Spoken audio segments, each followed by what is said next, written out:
Can I have them now? They're all mine? They're all yours. Okay, thank you.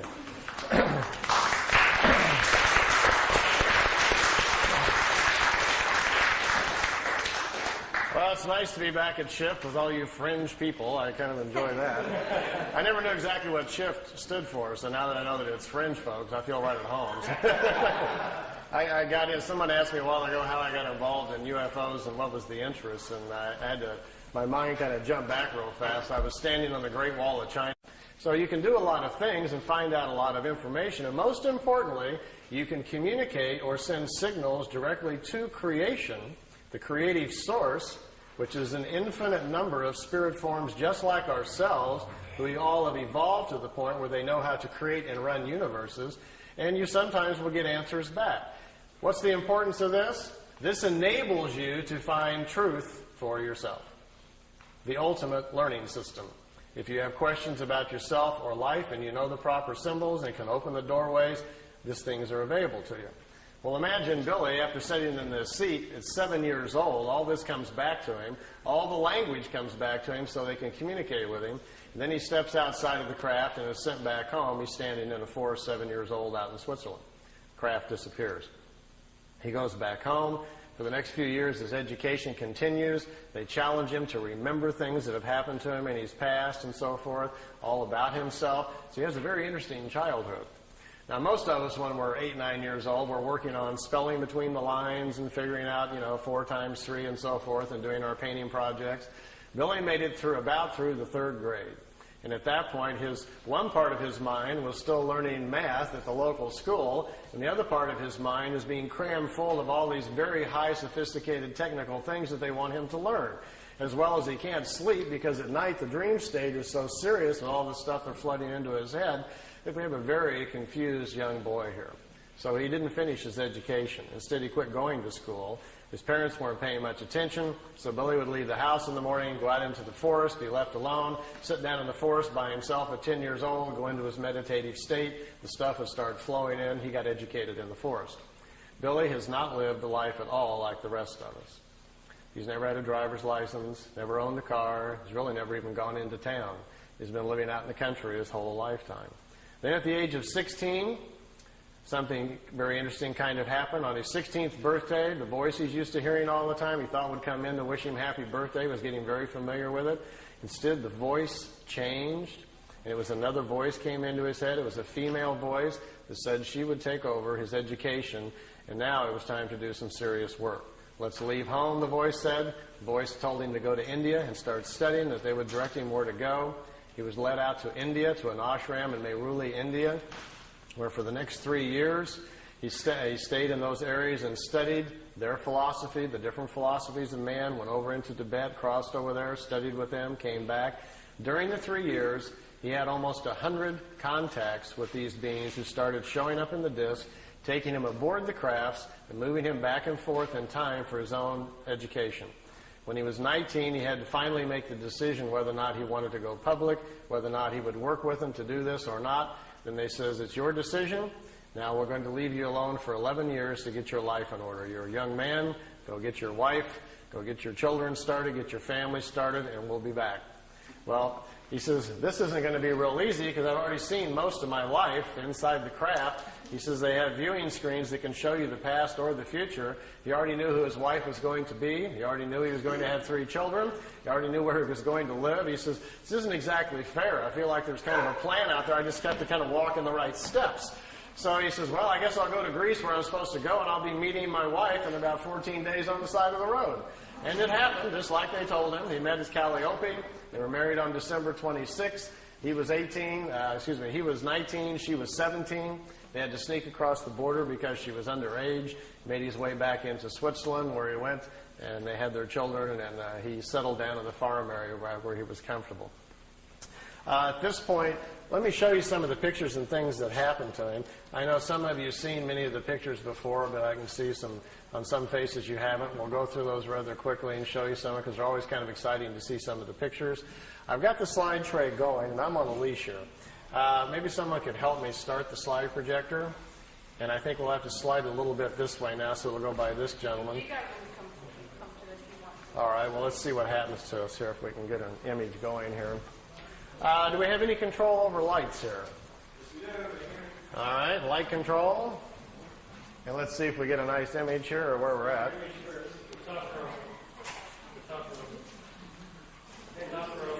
Top row up above. There we go. Well, we can kind of see them. Let's see. This light here is kind of getting on them, huh? How about if I kind of like this? Can we see okay? Now imagine if your young childhood has been like this and you've been in India and you come back to Switzerland where the rest of us in our normal life are, just getting our jobs and going to college, and instead you hear the voice in your head again. It says it's time to come out and start the meetings again, and the voice tells you to bring your camera this time, we're going public. And you go out to the location they direct you to, this thing flies in, and this is a shot from, I think, his second or third contact. We're January 1975, out in the middle of the forest area, about an hour east of Zurich, Switzerland, and this dish shows up. Here's one of the older pictures taken in India back in 1956. Meiruli. He's only 19 years old, and they're picking him up in this disc and trying to educate him. This is his home where he lives now in Schmidruti, Switzerland. It's about 7,000 feet up in the hills. I took these. I stayed there for several months in the summer. Every night after dinner, I like to climb up on top of this hill because it's so pretty and just look out over the valley. I found, I kind of lost count, over 15 people in the area and who live there who have seen the disc, seen them come in by accident. Found 3 people who've driven Billy out to the contacts, watched the crafts come in and pick him up. And then one night I got to see them myself. I asked Billy if I could see them, and they came by and let me watch. I got to go out in front of the house and stand there with him and watch the disc come in and float over the house. So it's pretty spectacular when you actually see them. Here's one of the few pictures we have of it on the ground. Most of the contacts were during the daytime. They were going on almost on a weekly basis. Billy would get this familiar cooling sensation. He'd hear the voice in his head telling him where to go. He'd go out to the area that they'd chosen. And many times they would set the craft down on the ground like you're looking at here. They'd get out of the ship, sit down and chat. I think, to me, one of my most memorable memories of him telling me about the contacts was at the first meeting on January 75. A lady stepped out of one of these crafts, came over and sat down. They talked for an hour and 20 minutes underneath the tree. And Billy asked the lady, he says, "Who are you?" She says, "Well, my name, you can call me, the name that I chose for myself is Semyazi." And she says, "Semyazi, how do you spell that, or what does it mean? Is that a family name?" She says, "No, we don't have family names like you do. We don't pass the names on like you do. We've quit doing that. Instead, we've evolved to a point spiritually where we are more in touch with who we are as a spirit. We understand our incarnation cycles better. So we choose names which the name identifies the path of discovery we are on and the type of education we're working on during this lifetime.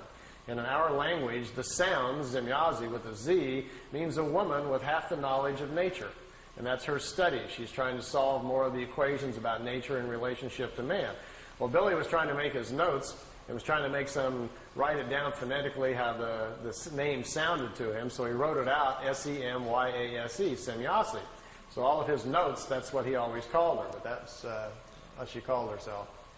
She said on that first meeting that they've been watching this for quite a period of time. Their race is quite old. They are descendants of people from the constellation Lyra. People from the constellation Lyra.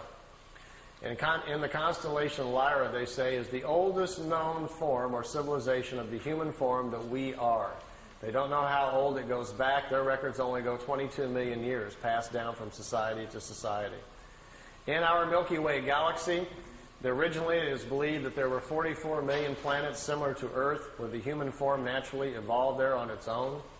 That number has greatly expanded over the past few million years because of the length amount of time. There's been plenty of time for races to develop space travel, move out, and populate other worlds.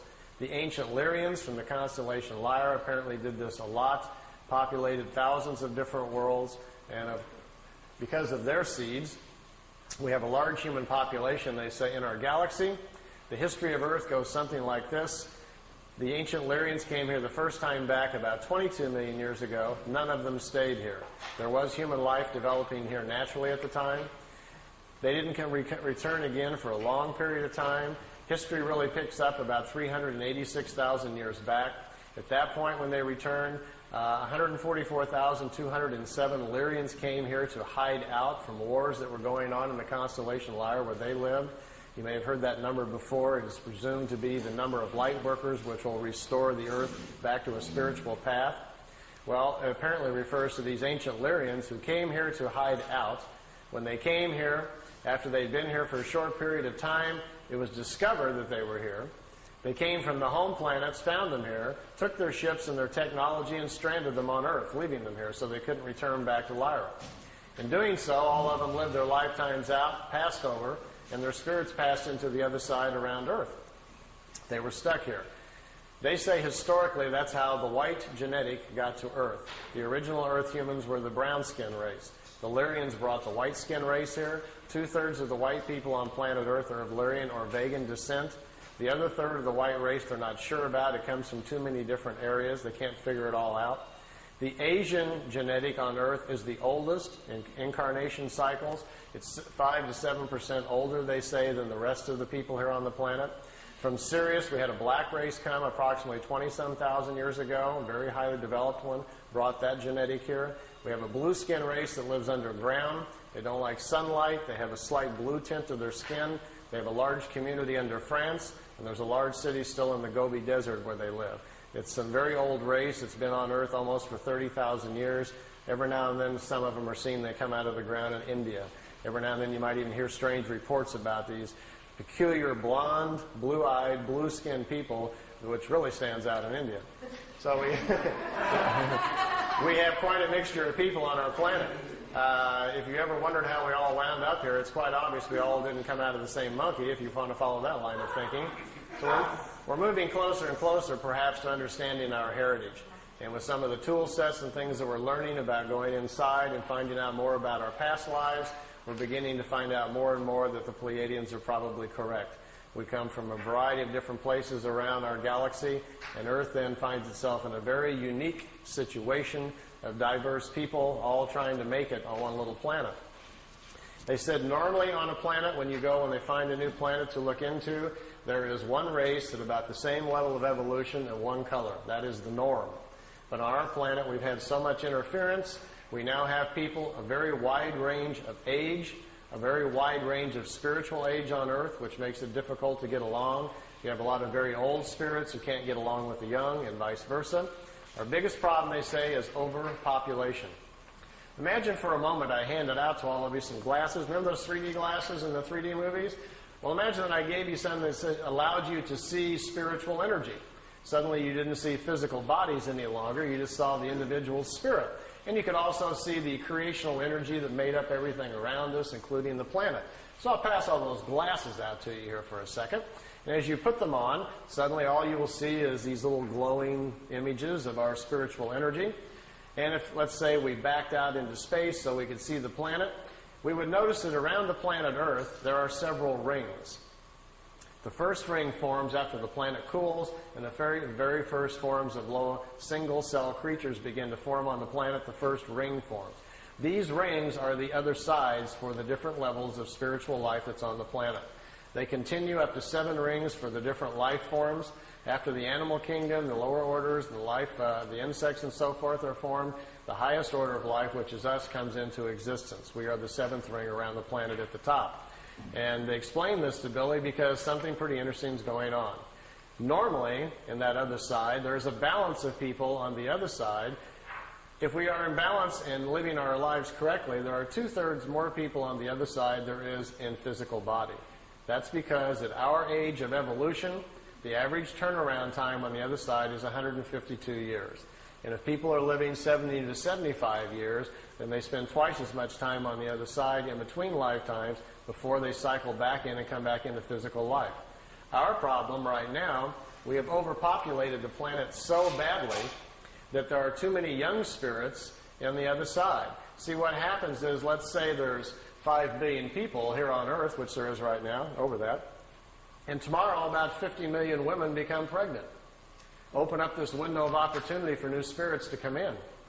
Well, with our glasses on, we can clearly look at the other side and see there's hardly any spirits on the other side. There isn't 50 million spirits to come in. They're already in body because of overpopulation. Now watch what's going to happen. As you watch the other side, you will see little dots start appearing, little glimmers. Those are brand new spirits being pulled into the other side. They're coming out of creation. Creation will sense that there are new spirits needed to continue nature's natural cycles. There's nobody on the other side. Creation flows new spirits into the other side so the cycles may continue. But what's our problem? These are brand new spirits who haven't had any lifetimes yet. And when they come into life, there is no accumulated wisdom to provide their intellect and aptitude, so they will have a normal life like the rest of us. So consequently, we have people coming in who cannot even manage the bodies they're in. They're very short on intellect and aptitude because they have no experience yet. So we probably will label them either sick, ill, we'll send them off to the hospital thinking they're insane or crazy, whatever.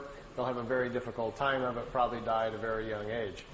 They see this as our biggest problem because we do not understand spiritually what our existence is about and how we really work with nature.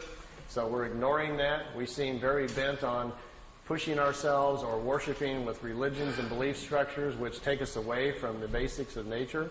So they see it as our major problem. And they said, quote, "We see you as an insane society rushing headlong to your own destruction that could only be averted by a change in mass consciousness." That was on Billy's first contact in '75. Judging by the evening news the last year or so, they were probably pretty correct. I'll dash through some of these pictures so you can see them. Here Billy's got them parking the disc by trees. He was constantly being asked if he could put it by known object, get pictures so they could test them out. So he had them parked by, trees, fence posts, over lakes, anything that he could.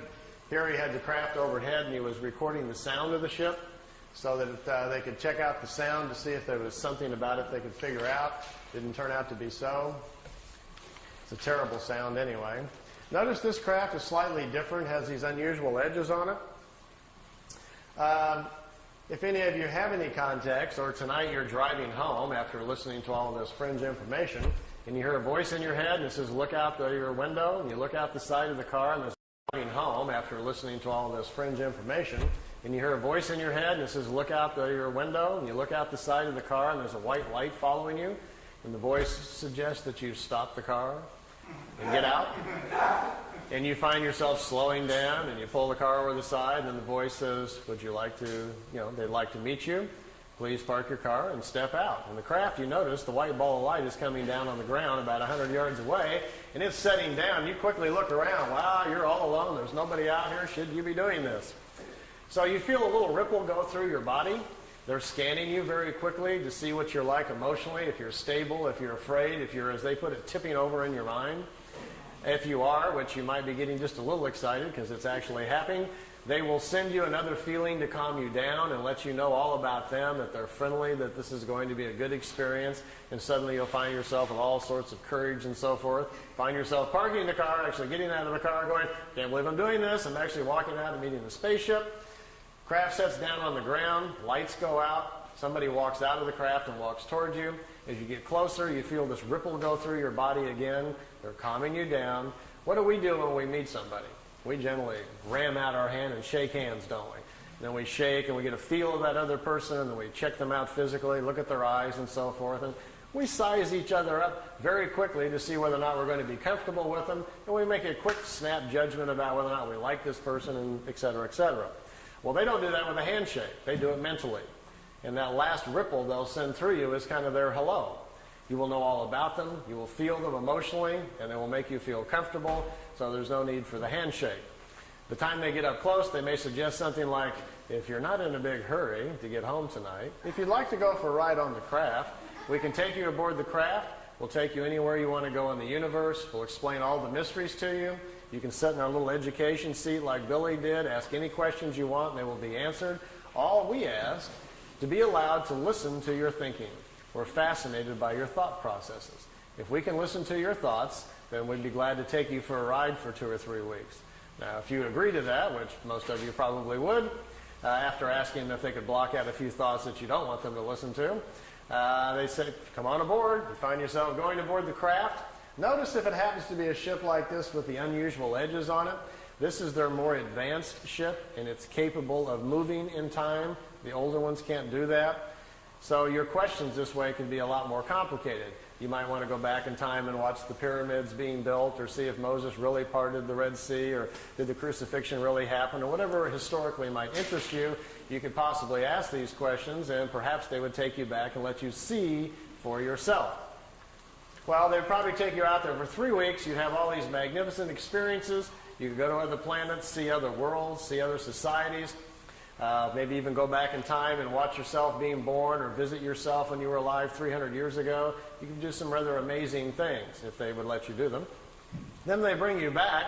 You may notice on your chronograph watch that 3 weeks has gone by, but by now you have an understanding of time because they've educated about it, and you're not surprised if they bring you back the same moment that you left Earth time.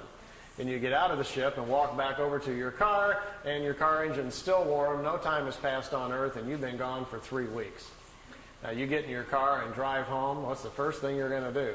You're going to get on the phone and call us, aren't you? You're going to call somebody. You won't believe what happened on the way home from the shift meeting tonight. I've been out here, I've seen this, I've gone here, I've seen all these amazing things, and what are we going to say? Oh yeah, sure, all that happened right on the way home, right? You got any proof? You haven't been gone, 20 minutes, so we're not going to believe a word that you say. If you're lucky, maybe they allowed you to bring back some samples of some kind, rocks or something from another world. Maybe you brought back some food things we don't understand. Billy has a peach tree in front of the house he brought back from another planet. When visitors come over there, they go eat a peach just to see if it tastes different. He has some unusual vegetables in his garden. On the desk in his office, he has crystals and rocks and stones that he brought back from another planet. Nothing that, too exotic that really twists your mind too much, but just kind of different than what you're used to seeing. If you were real fortunate and had a camera with you, you might be able to take some pictures of some other places. That would be kind of fascinating to have a look at. So these kind of experiences don't happen too often, but if they do, and that's the ship that you see, make sure your questions are big. We want to know all about it, don't we? This is where we live. This is an artist's drawing of the Milky Way. If you flew in a craft up above the galaxy, notice out here there's a little yellow box on the bottom left there. That's where we live. That's where Earth is. By the way, the Pleiades are only 400 light years away, which means if we got in our Honda and set the speed to 1 light year speed, if we were traveling at the speed of light, it would take theoretically 400 light years for us to get to the Pleiades. But the Pleiades are just right there in the neighborhood. It's 53,000 light years to the center of our galaxy. So we're going to have a very fast ship to get anywhere. Even to get to the Pleiades, who's got 400 years, to get there? If we have time and you're interested, the theory of the crafts, how they work, how they dematerialize them, and how the power system works. If we have a chance later, if that's somebody you want to know, I can draw that out for you and show a little bit about how they're designed, if that's something you're interested in. This is what our galaxy looks like from the side. It's a spiral galaxy, similar to most other galaxies. It's a very normal one. Here's some more of Billy's pictures of 2 regular-sized ships, and notice the 2 on the top are slightly smaller. These are remote vehicles. They're in our upper atmosphere, hundreds of them all the time. When you talk to people that claim that they're having visions or ideas, or they think they're psychically connecting with the Pleiadians or the Arcturians or something like that, in most cases it's with these little remote discs. They pick people, 20, 30,000 of them at a time, and they broadcast visions and ideas to people. They're generally never from Orion or Arcturus or Sirius or whatever like that. They find out that people are far more interested in listening if they think they're making a connection with a far-off ET than they are with a metal disc that happens to be a mile over their head.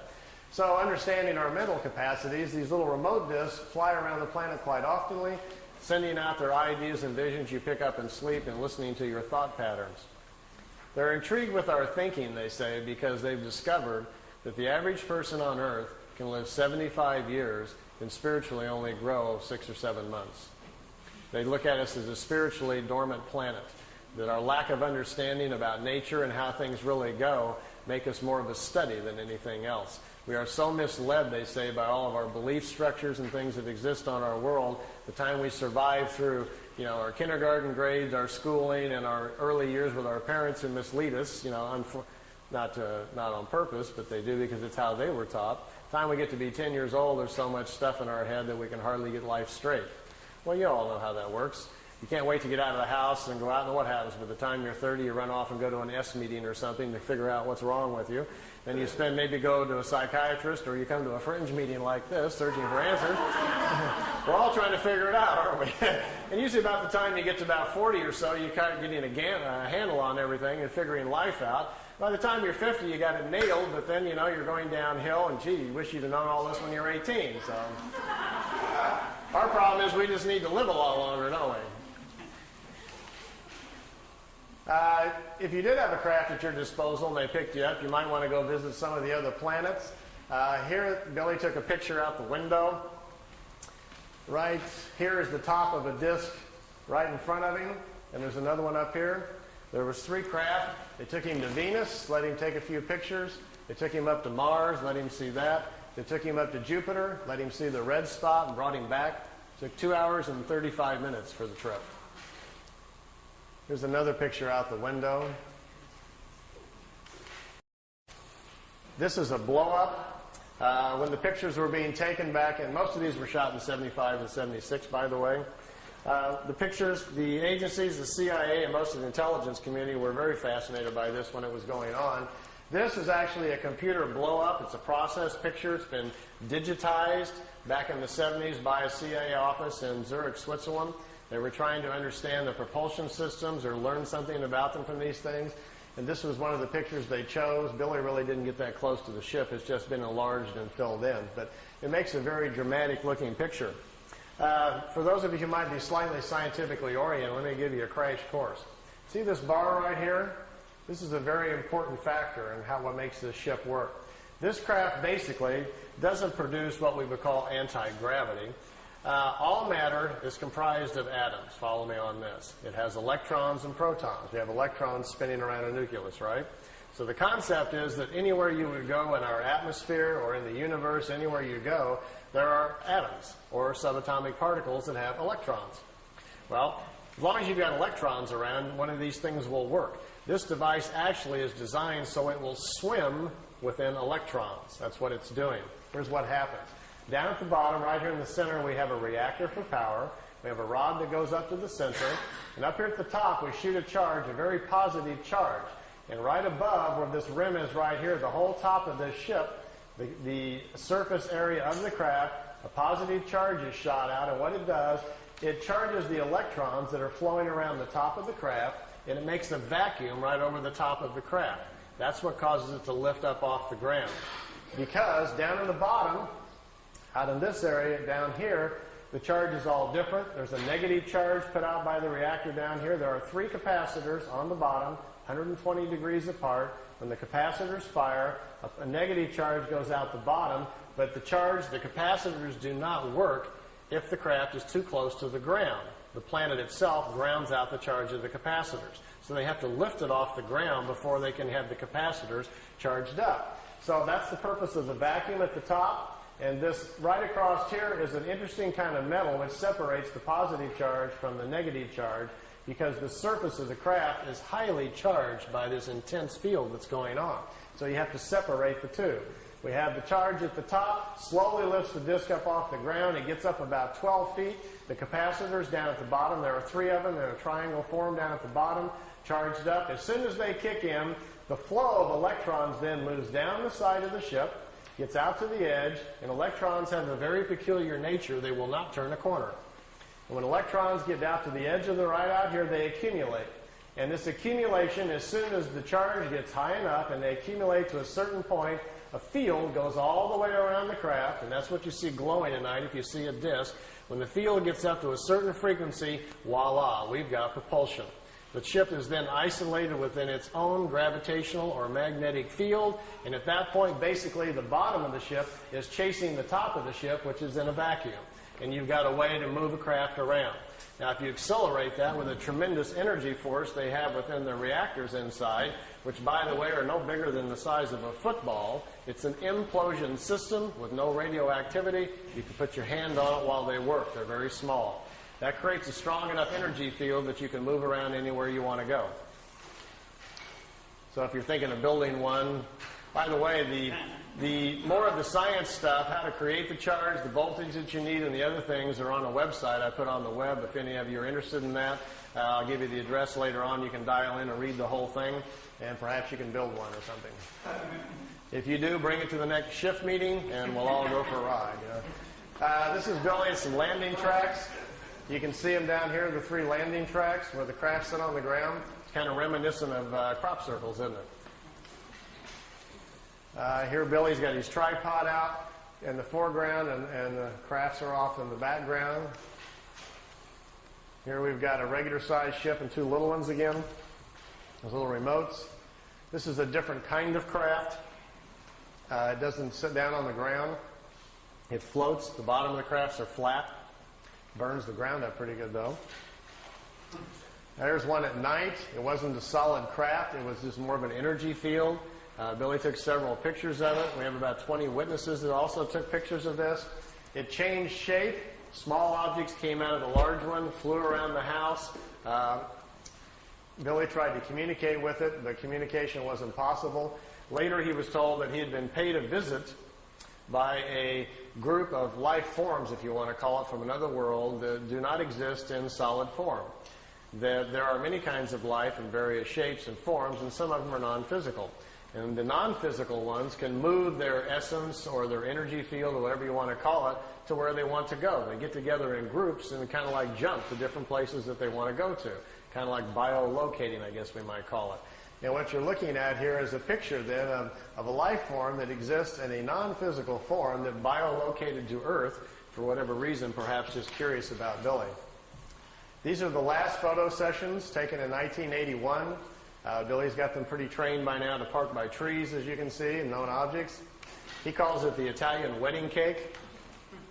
The balls on top of it were experimental. They apparently have since dropped that design and no longer needed, but this is a matter displacement device. They first acquired the knowledge to transmit, or you might say teleport their crafts on their very large crafts first. And then they're downscaling the technology here to the little ones. There's also a movie film of this coming in and zipping around the tree that he shot at the same time. And here we are coming in around behind the house. How would you like this to come floating through your back window? You look out and here's coming down in front of the house. That's where Billy lives in Schmidruti. Like they say in Men in Black, some swamp gas reflected off of Venus, and you got to. Well, as you can see, this is why this case has been about the most controversial in UFO history, because with these kinds of things to look at and talk about, it gets everybody pretty charged up. And here they are leaving at night, taking off from the house. The film imbalance causes it to look gold. The craft is actually silver. Here you can see the bottom of it, what looks like some sort of crystalline objects down at the bottom with some sort of etchings all around the circumference. Okay, we'll stop right there. Okay, we can have the lights back on now. Everybody kind of watch your eyes.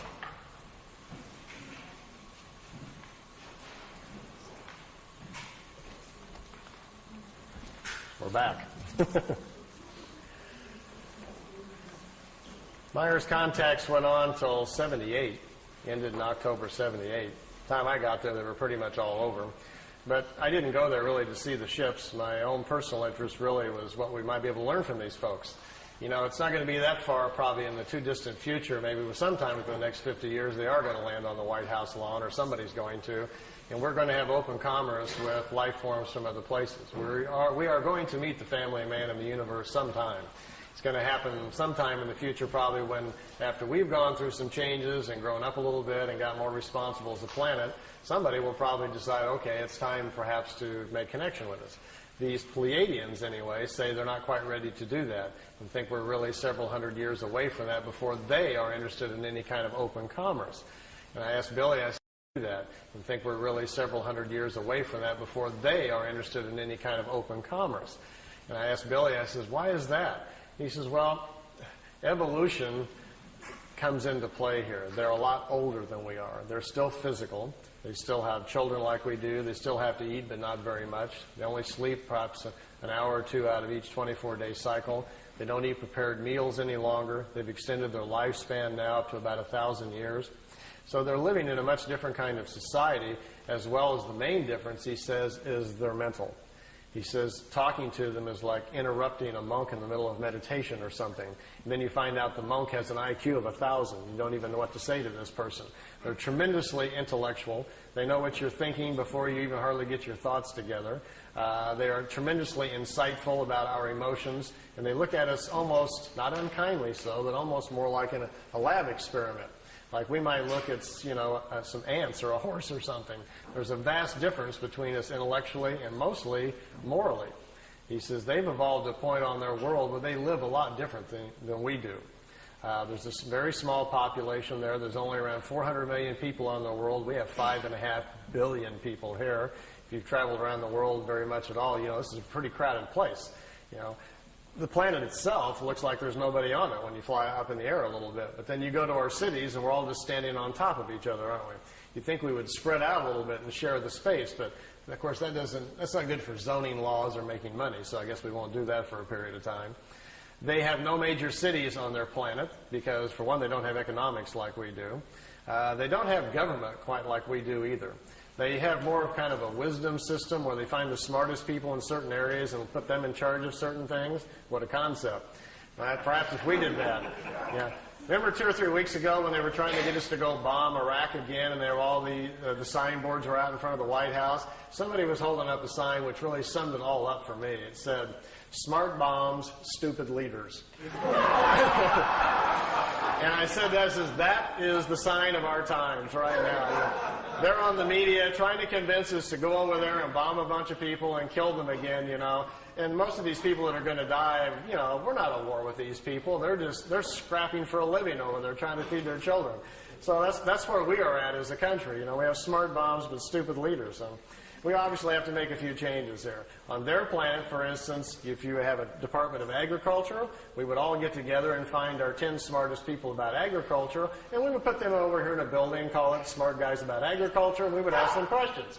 Well, we don't do that. Instead, we hire smart lawyers from South Carolina who just allocate funds for this and then take it back for that and stick it over here. Our whole government's based on shuffling money around, not about anybody knowing what they're doing up there. So if we would actually change our system to something like this, we may be on the beginning inroads to fixing some of our problems here. If you go to their world, it's seemingly very, very quiet. There's no cars. It's very peaceful. Billy says the people, for the most part, looks like either they're asleep or they're all in a trance. He says they're very, very mental. They communicate very openly, like in an open consciousness, like an open phone line. And he says there's something going on he didn't understand quite at first. He says, because we're not doing any of this. Imagine that all of us had become mentally so powerful that not only could we listen to each other's thoughts, but we got to the point where we could really honestly tune in with nature and understand it. You could really communicate with a leaf. And you could literally talk to a rabbit as it was walking by you. We were really tuned in with the world we were living in. And then it fell upon us, as the elders of the planet, to do something about a deteriorating environment. And all of us got together and we knew the answer. We knew if we took part of our mental force and projected it into the atmosphere, we could not only clean it up, but we could put an energy into the atmosphere which would help all the creatures in nature. Everybody would live longer. We wouldn't get sick any longer. Our metabolism would change, and we could control the quality of our physical life. We understood this. So we all sat down one day and said, let's do it. We took hands, we charged our minds up, we got into a higher self as high as we could, and we charged the atmosphere up, and it changed all the life on the planet. People quit getting sick. People quit being emotionally unhappy. It stabilized the planet. The food started changing so that when you ate a small pear or a peach, you no longer got hungry. You didn't need to sleep as much because there's available energy to everyone. Everyone could tune into it to become educated. There was no need for schools. All we had to do was teach our children to sit down and tap into this consciousness, and all of the knowledge of the elders would be available to them. This is how they're living on their world. And they protect this mental environment. They don't let people from other worlds come and interrupt it and upset it. If you and I were to show up there with our cameras and our tape recorders, wanting to, have them stand in front of a tree so we can take their picture, they may accommodate us. But Billy said even when he was there, he continually felt like he had to be quiet, like he was in a church or something, like he knew he was upsetting something going on. He says they don't like a lot of visitors because normally the visitors aren't tuned into what they're doing mentally. And it's looked upon like a virus or a sickness in the atmosphere when lower life forms come to visit. I told Billy, I says, but I thought they'd ask you on a couple of times if you'd like to come back and live there. He says, yeah, you can do that. And I says, well, how would they do that? You being a much younger life form, or even me or somebody else, if we went to live there, I mean, they would let us do that? And they says, well, it's possible. They brought some people there. He says, they might put you in an out-of-the-way area. But he says, they have a way of redoing your thinking. They can fix your brain right up. I said, how do they do that? And he says, oh, it's a thing that happens, and he talks, his English isn't very good. He says, before you're born, when you're inside your mother, he says, between the 8th and the 15th week is when your spirit sends the information to the mother about who's coming in from the other side. And there's a signal, a pulse signal that comes into mom's DNA that says such and such is coming in, so we need to create a brain network that's strong enough to contain all the accumulated wisdom that's coming in.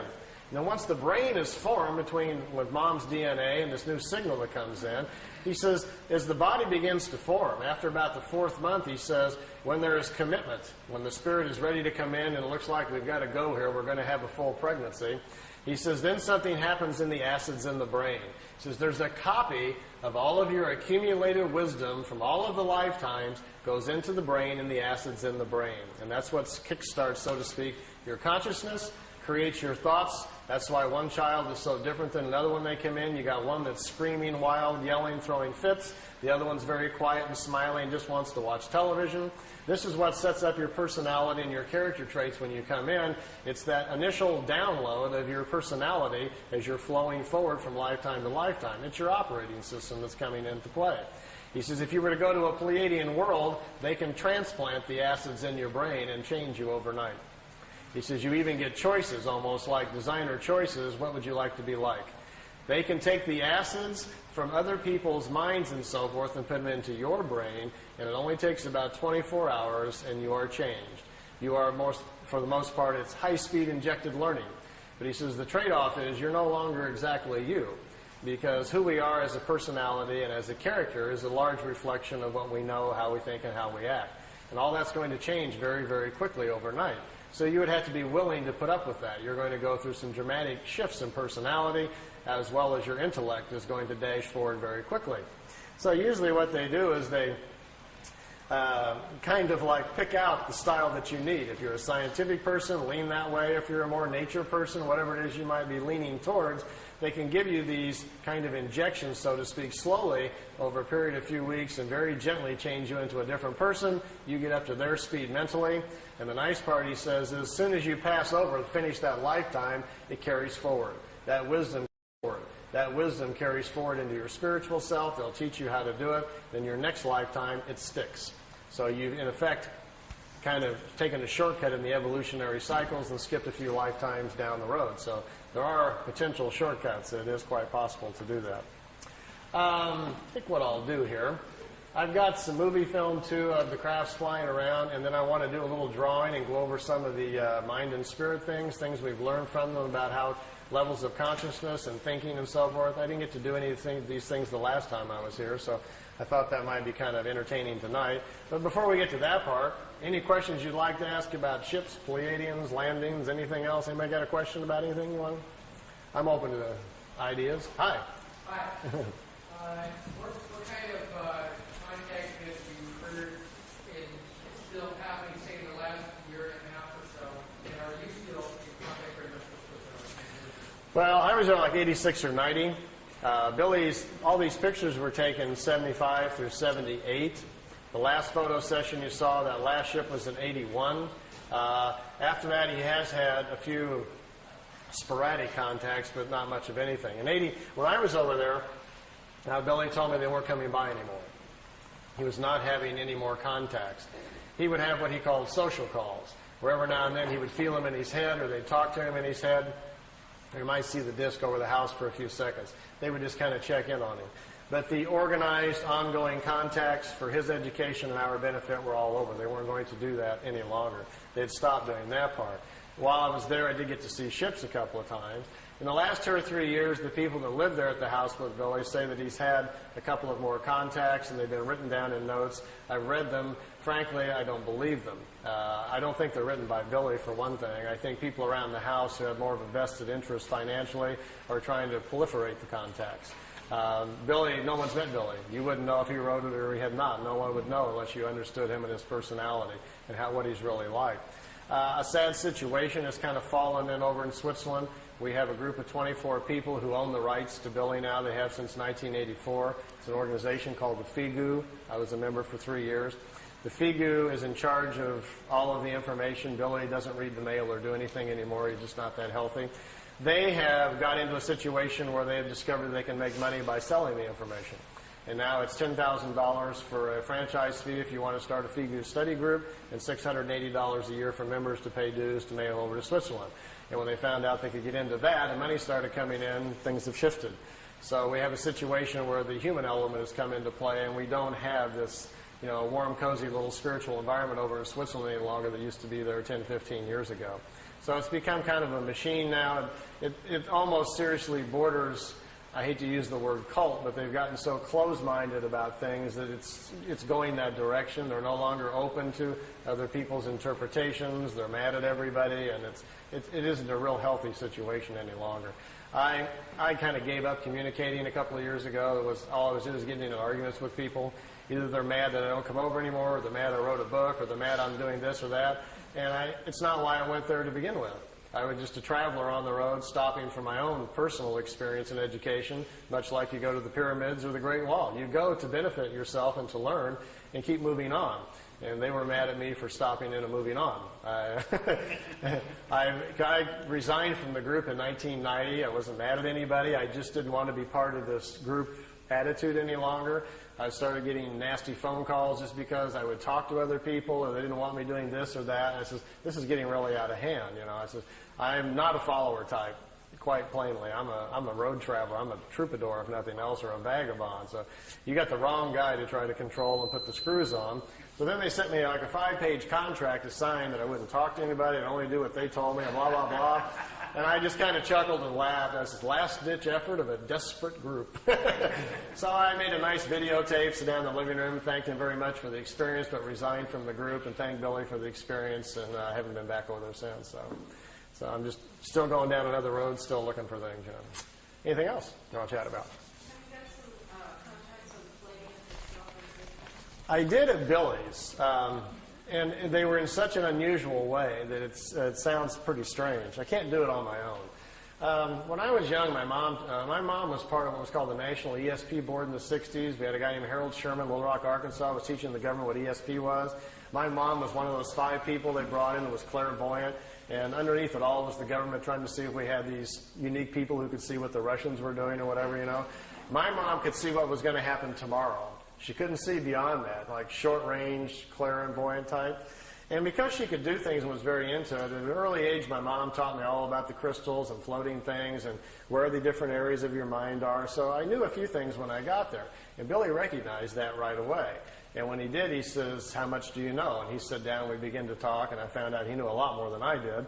But I understood the basics of it. So he says, try doing this. And he would give me some mental gymnastics to do with symbols to see how strong I was. And then I would get in the pyramid to try it to see if I could cause things to happen and so forth. Well, I got to a point after a little while that he would say, well, I'll meet you tonight. You go to bed, and I'll give you the symbol to use, and I'll meet you, and we'll go aboard the craft. He says, okay. So I would go do my breathing things I was supposed to do, and I would invoke the symbols and lay down, do my thing, and get into my blank mode. Then I would hear his little bitty voice, hello, Randy. And the first couple times it happened, I jumped up. I thought he was at the door. It kind of spooked me. But he wasn't at the door. He was up there waiting for me. Billy gets out of his body as easily as you and I walk out the front door. He gets out of his body, and then he came to get me. And after I didn't do it right the first few times, and I got onto it, then next thing I know, I'm on board a craft, but it's like you're a fly on the wall. No one talks to you, addresses you. And I would watch Billy communicate with them, but but no one ever would look my direction. I never felt anything. I was strictly there as an observer. And I don't know how he actually did it, but I can't do it on my own. I never got to go out on a craft all by myself physically or anything, but I had months of experiences like that. And mostly I was told the reason that they would do that, without having gone through the early childhood of opening up the spiritual language in my mind, they said that most of the people on the planet who are of that old Lyrian genetic are older than most of the other people. And if they are, buried inside them already in their spiritual side are the old memories of the Lyrian lifetimes. And as Lyrians, they've already lived on worlds that are far more advanced than the one we're on right now, so it'll come to them easier. So they said all I really needed to do was be exposed to the ideas, and the whole chapter would come back to me. So that's kind of what happened.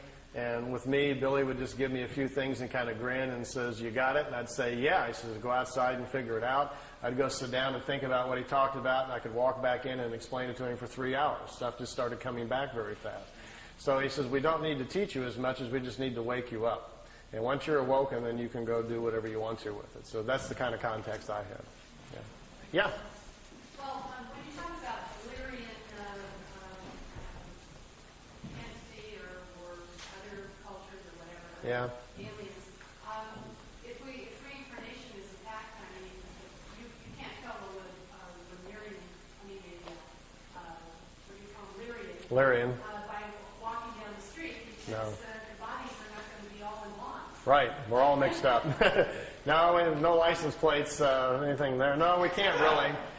For the most part, the ancient Lyrians, when they first came here, stood out quite a bit. They were 7 to 9 meters tall. They came from different worlds with different atmospheric pressure, so they'd be easily spotted. He says, "This is what..." They came from different worlds with different atmospheric pressure, so they'd be easily spotted. He says, "This is what went later on to much of the Greek myth and the folklore about the giants." The Lyrians also are the people who in the past have taken earth people and mixed them with fish and with animals and other things, creating the old stories of mermaids and different things. Those things actually kind of happen. But their bodies, after a few incarnations, will deteriorate down to normal size because of the sun that they're living within. It will come back down. So, no, we can't really. And because we've mixed up 7 or 8 races on Earth that are now even more than ever beginning to intermarry and mix up, there's another big problem, which I'll explain after the break, about how our spirit doesn't go in the right place. We're doing that a lot. We're getting people out of their normal paths where they're not coming in where they're supposed to and when they're supposed to. And that causes problems and puts them within different families where they're out of step and so forth. So there are things that are going on. And I'm going to kind of explain that to you in natural order on the second part here a little bit. Yeah? You get 2 questions. Yeah. Hopping the Atlantic, what's your current feeling on the Florida connections that you've worked a little bit on the past? And if you're still in contact with it or feel good about those connections in Florida, has there been any kind of mental communications that have come through? He's referring to a case I looked into in Miami, Florida a couple of years ago. There was a fellow that came forward, said he was having contacts with the Pleiadians, and had some pretty good pictures. Some of the pictures were good. Some of the others looked very homemade. The pictures that I liked, I listened to his story and put a video out called The Miami Contacts, and as things will go sometimes in life, made a little error there. Tape had only been out about 6 months when I discovered that 3 of the pictures at the end were fakes, and that the craft that was supposed to be flying along beside him down the freeway wasn't a craft at all. Instead, it was a blimp from Virgin Lightships in Orlando, Florida. So I kind of stepped in it there. So when I found that out, I confronted him with it, and things didn't go well from there. They went downhill even more. As I found out, the person who helped him put together the videotape he supplied me came forward and said, well, they cut out the strings on the other part and did video effects. Those were fake. As it came down, it looks more and more like the gentleman had 1 or 2 contacts, the early pictures, which I liked to begin with, and I don't think they ever came back. And after that, I think he's taken, like some people will do, to manufacturing them for personal gain or for personal, recognition or whatever. And since I've gotten to that point where I just told him, left it kind of open, says I would love to examine your case more if you can supply, genuine negatives and so forth and proofs we need to really look at the case. But at this point, it looks to me like you're just manufacturing things and make it up, so I'm not wasting any more money on it until, whatever. So I've just kind of left it open, and nothing's happened for the last year or so. Yeah? Yeah, I used to get into making pyramids years ago. I've done some rather good sizes. I had a 3/4 inch copper coin. I followed many books on it. That pyramid phenomenon No pipes over there. The size of the plans or what they actually did? The pyramid itself, you can't stand up in it. It's probably this high, and it's solid copper. There's no tubes. It's a solid copper frame. Really, the solid ones are the only thing that really work. The tube ones are very, very mild, and the effect is not very strong. But the dimensions are same as the Great Pyramid, the standard pyramid geometry. It's a four-sided pyramid, just like the Giza pyramid. The top of it, though, has a little device on it. It's an accelerator that accelerates the mind waves. So when you meditate stronger and deeper, quicker. So you're out of time within seconds. You don't know where you're at, and you're not allowed in it unless you have the buddy system. Somebody has to watch you go in, and the timer's put on, and they watch you. I wasn't that good, but a couple of the people there at the center float when they get in. After about 10 minutes, their bodies get to such a high state, they start twisting, and they're just turning around in the air. And they have to be on a timer to bring them back down. They watch their bodies so they don't fall on their head and things like that. So some of them are quite astute at it, much like the people in the East are at it. The accelerator is no longer there. It was taken from Billy. The Pleiadians took it back. They made it for him and provided it. They took the accelerator back, so it's no longer on the pyramid. But this pyramid's solid copper. But it's all the walls has like a little entrance inside. Yeah, you go underneath. It's copper, right? Yeah. Yeah, you crawl underneath, and you come up inside of the pyramid and sit down on your little pad and get into position so your head's 2/3 of the way up, the critical spot there where the waves come in. The function of a solid pyramid is to block out the world. See, all of us are broadcasting all the time with our minds, but we're not used to listening to other people's thoughts. Instead, our fields protect us from that so we don't hear it. So my point is that we are living amongst everybody else's broadcast, and plus all the stuff that's in the air all the time, from radios and TV and everything else that's in the air. But you're just not consciously aware that your mind has to defend itself from all these field energies, as well as properties that are moving in the universe. The function of a solid copper pyramid, once you get in, and the reason it's copper, that's the best defense against other kinds of field energies. So you're isolated more, and that's what you're after. By becoming more isolated, your mind then no longer has to defend or protect itself, so to speak, from outside influences, and then can better do its own work. That's the concept. And then if you have an accelerator, you're no longer, not only are you not protecting yourself, you're turning up the volume on your own mind, so you just move forward on the evolutionary scale about 1,000 years there, 1,000 lifetimes very quickly, by suddenly being isolated, having your own field intensified. So there's a whole process Billy puts the people in the group through to learn clarity of thought, power of observation, to see things clearly. He doesn't let anybody in the pyramid who emotionally is out of balance, is prone to fears, anxieties. You have to learn to control all that before you're even allowed in it. So it's a whole system of mind and thought, which I'll go over with you a little bit on the next section. And once that's obtained, then you're allowed to use the pyramid, and then who knows where you're going to go from there. So, yeah. No, I never floated around. I'm not that good. But yeah, over here.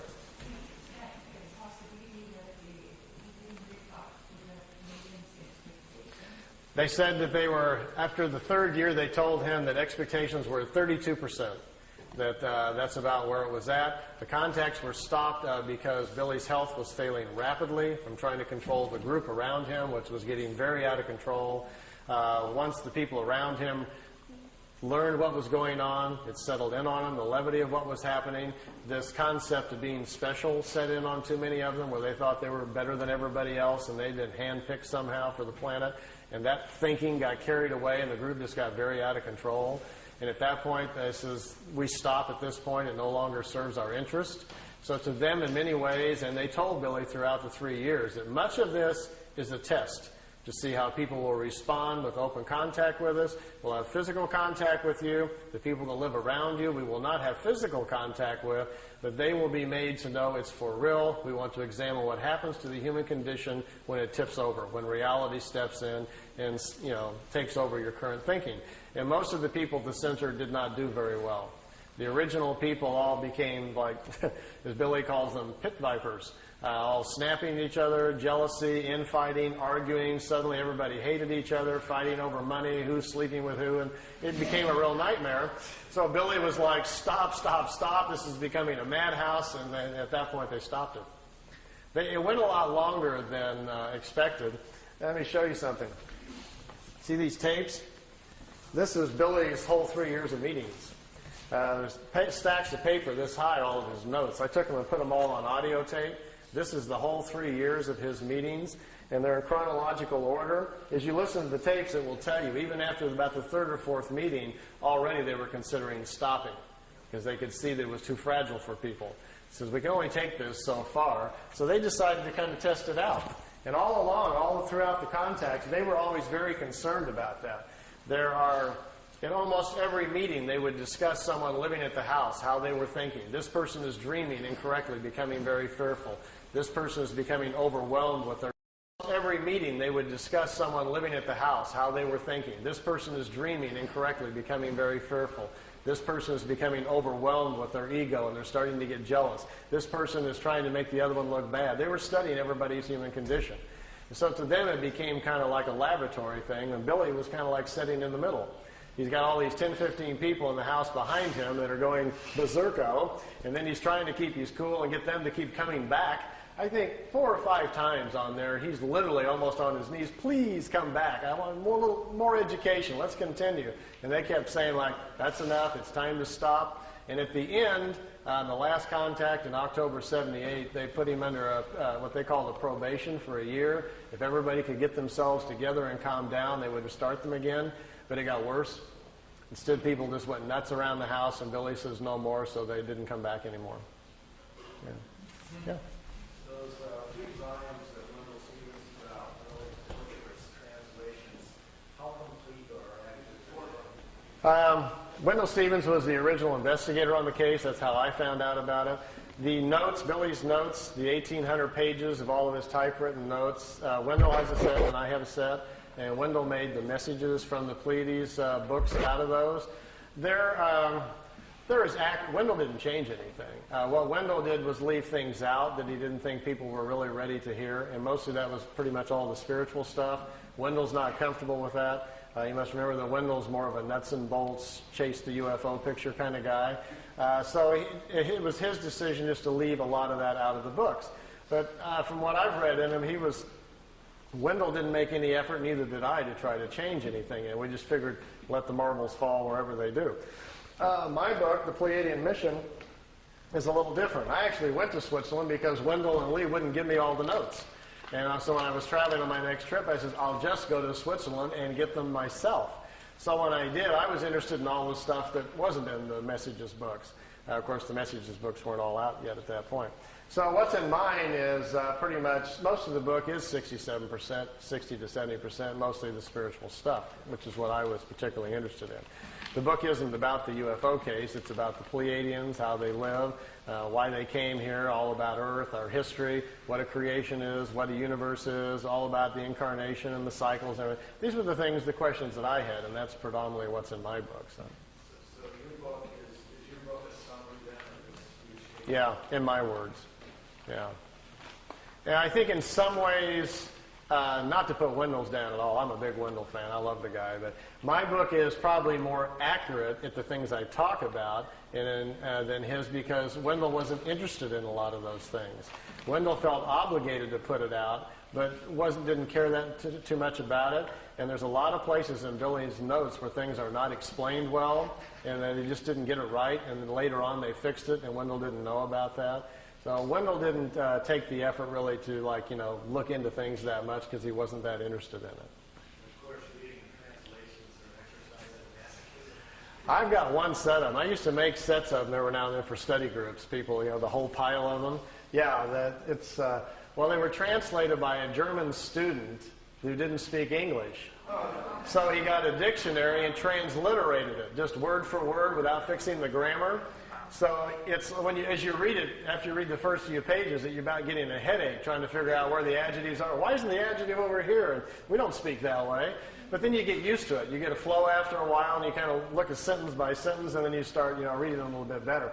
So the translations are lousy.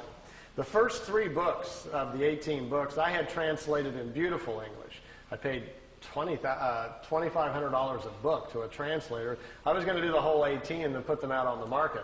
And I just gave up. I couldn't afford it for one thing. And about that point is when I decided to get out of the Figu, so I just gave up. And I had put the whole thing on audio tape, so I figured that was enough. And then I picked out the more interesting parts of all the notes and put it in the Pleiadian Mission book and stopped there. It's just too big of a task. to do the whole thing. There's also some other books that Billy didn't give me, but which I read over there. There was 2 more books that Wendell doesn't have and I don't have. There's actually 20 sets of the books. But the last 2, there's very little information from the ETs at all in it. The last 2 are all about the people in the house arguing. All the fighting, people were suing each other. One guy called the sheriff on another guy, and there's somebody sleeping with somebody. It's just a big soap opera, and that's why he never released those. He never gave them to Wendell either. It's a real interesting study of what happens to a small group of people in a remote area when something like this happens to them. They were just overwhelmed with it, and the human condition went crazy. So, now, none of us would do anything like that, I'm sure. But yes, I could write a whole other book just on the soap opera of my life inside the Figu, all the stories and everything. But I'm not so much into the messenger, I'm into the message, so I really wasn't looking at any of that. I went over there for my own self to get educated, and that's all I really paid attention to. Yeah. Well, let's take a little seat break. I see a lot of people squirming. And men's room this way, and ladies' room is that way. And I'll be at the table. He's down, and they're punching everything. You might want to squirm around in your seats just a little bit so you can see the TV. I've got a little extra videotape you might kind of enjoy. I mentioned earlier about those of you who on the way home tonight might catch a ride and get to go see a few things. What kind of food? Meier says he never saw them eat anything but like apples and peaches and oranges, just fruits and stuff. They don't eat. He says in their homes there's no kitchens. They don't make meals. He says basically they almost don't eat. Yeah. They would just go nuts at a Jack-in-the-Box, I imagine, He says they kind of munch. He says they don't have to eat very much. They eat very small quantities. And something in their atmosphere controls their metabolism. They don't get hungry very often. And they don't sleep very much. They sleep like an hour and a half and 2 hours on a 24-hour-a-day cycle. But he says they're in deep REM within a couple of minutes. They just fall out like they're dead. They wake up in about 2 hours. They're totally revitalized. And a lot of them sleep even less than that. So he says they're far more mental. They've gotten to a point with their own evolution where they're more in control of their whole body mentally. And so things are a little different. We're a little out of control with our bodies. So, what I've got on the tape, I've been up here a couple of times before, and usually I try to bring some new things for every time when I come around. I've got several tapes laying around the house that I've gotten in various places. What's on this tape? And I wasn't going to show the tape of the other planets and the mothership of Jupiter and the dinosaurs and things, but I had 4 or 5 people ask me at the table, so I think it's on this tape. So we'll start it up and see if it's in the right spot. So I should tell you a little bit about what it is. So I know this is a fringe group, but I don't want anybody falling off their chairs there. So. Imagine, if you will, that you did get a chance to ride on one of these, and you said, just as a lark, gee, could you take me up and show me some other planets? And they do, and you start seeing satellites and other equipment around Mars and so forth, and start asking questions. And they tell you, well, there are projects going on your own planet that are already going up to the moon and Mars that they're not telling you about. And these satellites you're looking at and this equipment is part of joint efforts by America and Russia in one group, and also the Germans, the technologists who survived World War II and went on their own, are already building communities up there. They're way ahead of everybody else. So there's some stuff up here that you're not seeing on the evening news. So I'm going to show you a couple of those things. As well, at one point, Billy asked if it was possible to go back in time and actually see dinosaurs. He was just kind of goofing to see if it was possible. And they says, well, yeah, it's possible if you would like to do that. So the pictures, there's 4 or 5 pictures on here of dinosaurs and of a prehistoric Earth. Like I tell everybody, I can't tell you if they're real or not. They're just interesting to kind of look at. He says he went back in time to a prehistoric planet, that he actually got out of the ship and saw prehistoric creatures. He got back in the ship with his camera and took some pictures of them. So those should be on here too if I've got the tape anywhere close to the right place. And then I brought with me, which I haven't shown in quite a while, just for you to see. It's a few minutes of the crafts flying in and zipping around a little bit. There's several different segments, and we can look a little bit at that. And then I want to go over some of the mind and spirit things. Last time I was up here, we talked about doing like a workshop on the weekends for people who are interested in more of the spiritual stuff. And we're thinking about doing one this Saturday, but that's not working out. So I'm going to go over a little bit tonight about what we do at the workshops, and I'll give you a taste of what we'll do. And then for those of you that are interested, we'll get together with Charles, and we'll come back up this summer sometime when we can get it organized. And then we'll do it on a weekend. We can do it 1 day or 2 day. If we do all of it, it takes me 2 days just to get through everything, if there's enough of you that are serious about doing it. I have my own copper pyramid that Billy made for me that we use in groups, and I'll teach you some meditations, and I'll teach you some of the mind things, different areas of your mind, how to use the symbols and find them. So it's kind of fun stuff if you're interested in following that kind of path, as well as we'll go over some things about the universe and how our cycles, our incarnation, how the rings are formed, and we'll have some fun with that and try some things. So we'll do a little bit of that tonight. I'll go over it just a little bit. So let me see where I'm at on this tape and see if I'm anywhere close to where I want to be. Oh, yes, here's Venus. His first flight around our solar system. Here's a picture of Mars. By the way, this is not a professional tape. As you can see, these pictures are in a picture album, and I've just got my camcorder out, and Wendell and I are flipping through the pictures. So this is not a produced tape for you to look at, so it'll probably never be on the market, but at least you get a chance to see some of these pictures. This is Mars just from a different direction with the sun very bright on it. Now, here is Mars, but here's one of these satellites. It's in orbit around Mars, made on Earth, unannounced, and is in orbit. This is the spring of 1976, and this device is in orbit around Mars. I don't know exactly who made it or who put it up there. Here's another one. This is Mars again, and here's the light panels, solar panels, and the satellite equipment in orbit around Mars again. This is a different one. This is a dust storm on Mars. Billy wanted to get close and try to take pictures of artifacts. You've all heard about some of the Sidonoplasma on Mars, about the face on Mars that Richard Hoagland and other people have been looking into. Billy published a paper back in the 70s talking about that. There was a race of people lived on Mars. They had a terrible catastrophe about 186,000 years back. At the time, there was about 40 million people killed on Mars, and they're all gone now, of course.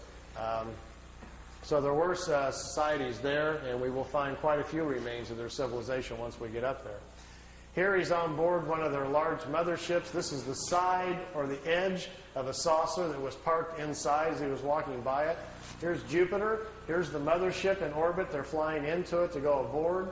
It was 17 miles high and about 10 miles in diameter. He spent 3 days on it. They went to different places in our galaxy to show him around. This was the craft that was right in front of them as they were flying into it. He took a picture of that one. Here, again, is back at Mars. These aren't in any particular order. Here's another object in orbit around Mars. And look, here's an American flag on it. So there's a couple of things that they've put up there that the military's put up that we don't know about. This is a picture of Billy in a suit. He's on a prehistoric planet to see the dinosaurs. He's got a breathing apparatus on. This is a Pleiadian man. And they've stepped outside of the ship so he can see the animal life on this prehistoric world. Got his picture taken, too. That's pretty good. This jumps back here to, remember the Apollo-Soyuz hookup, us and the Russians back in 76? Billy asked him if he could go up and watch it. They said, okay. They took him up. There's several pictures here of the Apollo-Soyuz hooking up with Earth in the background. Some of the wildest pictures he's got. I mean, just look at the vantage point. The planet's in the background. How else would you get this picture unless you were up there at that particular vantage point? Not a lot of people have that in their photo albums, you know. You can imagine the people at NASA would crack up, you know, they'd probably find it a little hard to believe at first, but they don't have pictures like this. Here it is when it's just hooked up. There's Earth in the background, and here's the two capsules coming together. This is the top of the mothership. There's windows, but there was nobody in the windows as they came into it. We really missed out here. Billy shot, he said, 3 or 4 rolls of film inside the mothership, talking to people and going up and down the halls and so forth. He lost all of the pictures. They were all stolen from him. We've only got 2 or 3 of them left, and they're really practically nothing. This is a prehistoric Earth. They're back in time. That's Earth in the background. That's a moon in front of Earth, and he's looking over the surface of another moon. At that point, they told him there were 2 moons in orbit around planet Earth. We think we're about 60 million years back. Here's another picture over the surface. Neither one of those moons is currently the moon that's in orbit now. The moon that's in our orbit now, they say, has only been there around 5 million years. Look at this one. This is another piece of equipment in orbit around Mars, and it's huge. It's like a space station. And it's in orbit around the planet. It's also from Earth. We haven't heard anything about that, have we? Here's the dinosaur pictures. Billy's back inside the ship, and there's a viewing screen in the craft, and he says he's taking these pictures. Here's our first dino. He's got kind of gold-brown skin, got large hind legs, short forelegs, and a head that looks kind of amphibian, like a vegetarian type. Here's the second one. There's a bird here apparently dropping some food or something. Is that Charles? Charles dropped his food. This one's pretty hard to see. Here's the head of some sort of creature crashing through some bushes here. It's hard to tell. I know it's probably hard to see these anyway from back there, but just the idea that someone could actually go back in time just really gets my brain going. There's a bird. There's his eyes, some pretty nasty looking teeth. And the last picture after this one is the strangest of all. It's a plant that has an insect head. Billy calls it a plantum. They were trying to explain to him how the evolution of different life forms goes. How, for instance, here's a plant life when the plants are the food kingdom of the world. When the plants evolve to a certain level of evolution, then these lower order forms, here's a small head, and this head is part of that plant. There's these 2 little eyes. It's an insect, the beginning of insect life on the planet when the food kingdom has evolved high enough. There are 7 different stages, they say, of spiritual energies or creational energies on a planet that create the many different kinds of life forms. There's a transition from one kind to the next. Ours is the 7th or the last one. We have to wait until the animal kingdom has raised the evolution of the body material. We have to wait until the animal kingdom has raised the evolution of the body material high enough so our cycles can start. Okay. Oh, I didn't know these were on here. These are some of the Miami pictures. Some of the ones that I didn't put on the tape because I'll kind of go through them here. Here's the kid in Miami. His name is Manny Escondon is his real name. He's taking notes. Here these discs came in. His girlfriend took the pictures. These are flat-bottom discs. They're made on Earth. They're called Vril disc, V-R-I-L. They're manufactured down in Brazil. They also have a factory down in New Schwabenland in Antarctica. There's another picture. There's a news copter came in. Look at the first 3 discs. When they see the copter, they start to turn invisible or put their shields up. And the first 3 crafts that go out in a series are just becoming invisible when he snapped the picture. It was taken with a Polaroid at a 30th of a second, so it caught it right in the mid of going out there. These discs were designed by German technology in the late 40s. The first ones we know of that were tested out were probably around 47 or 48. They're called Vril levitation devices.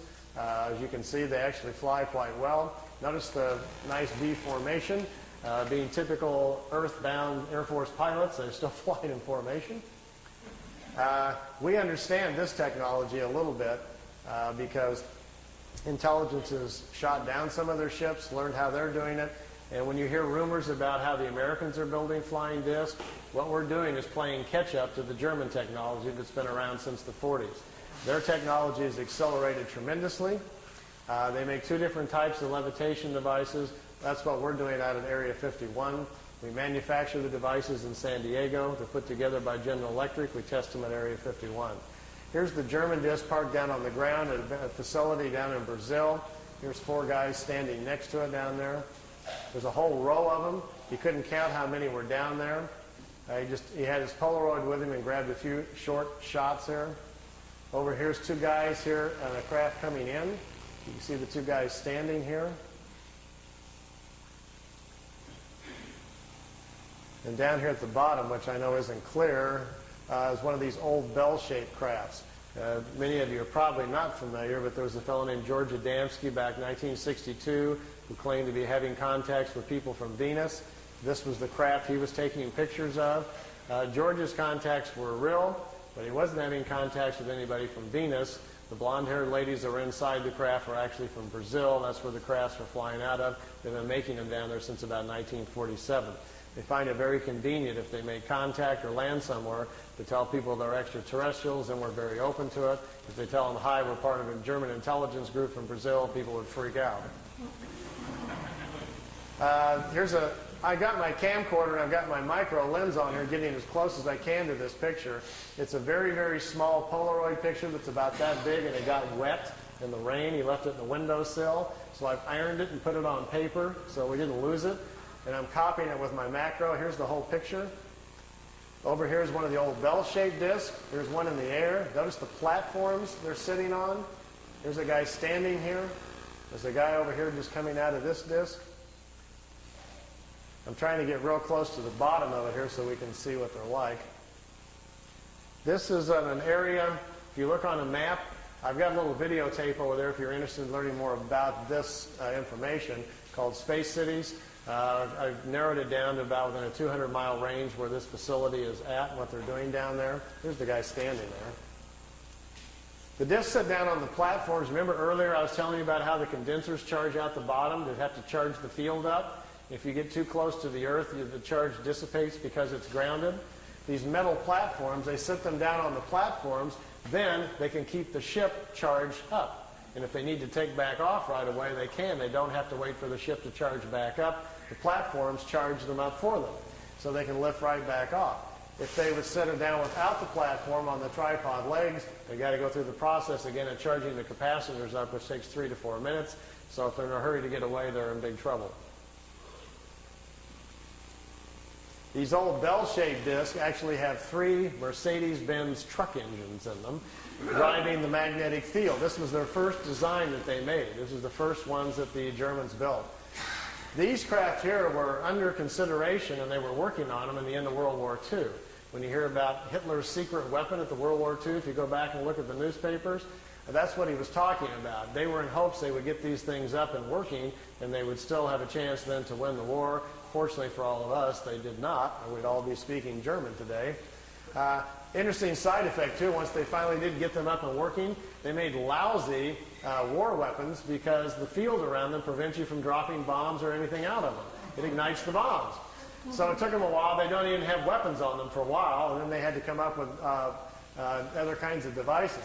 This was the first pictures I saw from the kid in Florida of his German contacts, and to my knowledge, I still think they're his best and perhaps his only contacts. I think he probably had a couple of contacts from these people. They came, they took him for a ride, it looks like on 1 or 2 occasions, and then perhaps they never came back. So we found this situation on several people around the planet, so it's not an uncommon situation. And this is from ET technology, but it was before 47. It wasn't ET, nothing to do with ET. It wasn't. No, just good old German intelligence figured it out. I can tell you where they got it. It's kind of a long story, but basically it came from German people who had traveled to India to study the concept of the Vril, the energy of the universe, and they were trying to figure out how to levitate their own bodies to move in time. And they came back and they explained it to people what they were doing in India, how they were trying to travel in time. And some German engineers tried to build a machine to travel in time, but when they turned the thing on, it lifted up off the floor instead. They didn't time travel, but it floated. And they stumbled onto the idea of how to make what's called a Vril levitation device. We think they did that probably the first time and sometime probably around 25 or 27. And then the concept laid around in private circles for a while and then became a potential thing during the war and then really didn't happen until after the war. These are Billy's pictures, some of his early movie footage. We got a car going down the highway over here and the trees blowing in the foreground here, and here's the disc. They're trying to show him, just allowing him to take some movie film of the craft. This is a few minutes long, so if you want to ask any other questions, feel free while it's running here. I'll just kind of let it run. You can see they float. The field around the craft that supports it, The ship is kind of in its own self-contained environment, so it floats on the gravitational wave, much like a boat on water. And when they blink out, what is the technology there? They really don't go anywhere. They figured out how to make them invisible to our eyesight by controlling the frequency of the field around the disk. It's just a trick. They set the field up to a certain frequency. It bends reflected light. We can't see it. You and I don't see direct light. We see reflected light. Sun bounces off of me, goes to your eyeball, and you see me. There's a demo right here, I think, where it blinks out. If I put a very strong magnet, for instance, between you and I, right here to interfere, you keep turning it up, eventually the magnet will attract the photons that make the light and bend them, and they'll go the other direction, and you couldn't see me, but they can see me over there. But you wouldn't be able to. So that's the basic theory we think they're doing. They've just figured out how to cloak themselves by bending light and causing our eyes not to see it, because they don't go anywhere. They were clear to Billy that the craft is still there. If you're inside the ship, you can still look outside and see everybody else, but they can't see you. And yet we can see objects beyond them. And yet we can see objects beyond them. Yeah. Yeah, they're blinked out, and it'll come back on in a second. Blinks There's in. a Japanese documentary which showed this thing blinking out, and then it showed frame by frame, it showed a green light emanation just before it blinked out. Well, this is from that documentary. Oh, I see. That's where it came from, yeah. Billy shot 9 sections of movie film and gave them to Junichi Yaoi in Japan, and they put together called Beam Ship, the movie footage. Originally it was called, a film came out in Japan called Contact, and then the Contact bombed at the box office. Nobody showed up to watch it. And they previewed it in Kansas City about 1982 or something like that, and people booed the movie. They didn't believe it at all, so they took it off. And so then it came out on videotape like 7, 8 years later, and all this footage was on it, you know. Nobody was too interested in looking at it. See how the craft just kind of floats? Let me move on down because there's several on here. And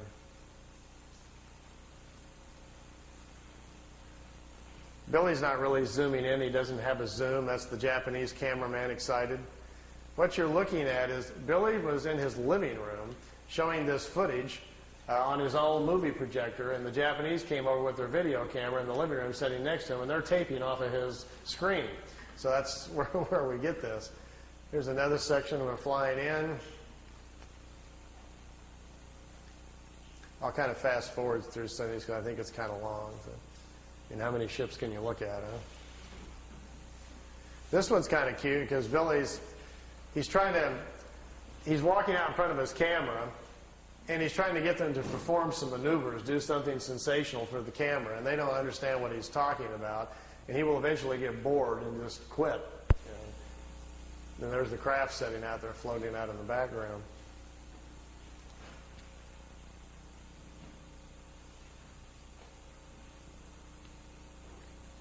But the best ones are still to come. Let me move on down the road here a little bit.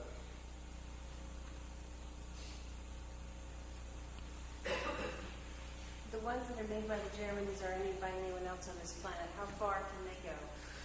We're not sure. We think the Germans have pretty much solved the whole problem. From what we understand, they are able even now to, they're going to other worlds. We don't know the distance with which they can go.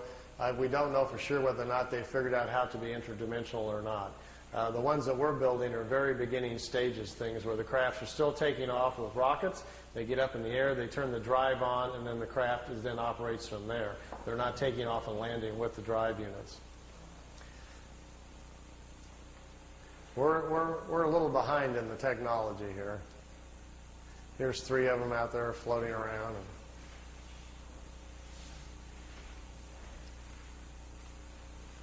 Is anyone else in league with the Germans, not with the Japanese? You know, that's the curious thing. I think at certain levels of security, obviously, on this planet, everybody knows what everybody's doing.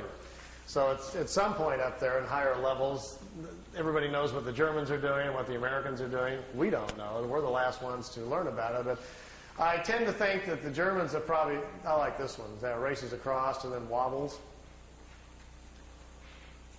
There is some cohesion, if that's the word, between America, England, and Germany, but I'm not sure exactly what it is. I think we've tried to get along with them at some point to get information from them, but people in Congress know that the United States is not interested in having open contacts with a renegade band of Germans. Everybody's going to yell Nazis and scream, and it's not going to work. Are we dealing with the Nazis? Apparently not. After the war, they were very fragmented, separated, and went their different ways. The group that's building these discs, apparently, are the ones in Brazil and the other factories over in Tibet. Apparently have gone off planet, met ETs, and become very spiritual oriented on their own quest and don't hang out with the others any longer. So it's not really very clear, but I think in the future that's what's going to unfold, what we're going to find out, what's been going on the last 40 years here on our own planet.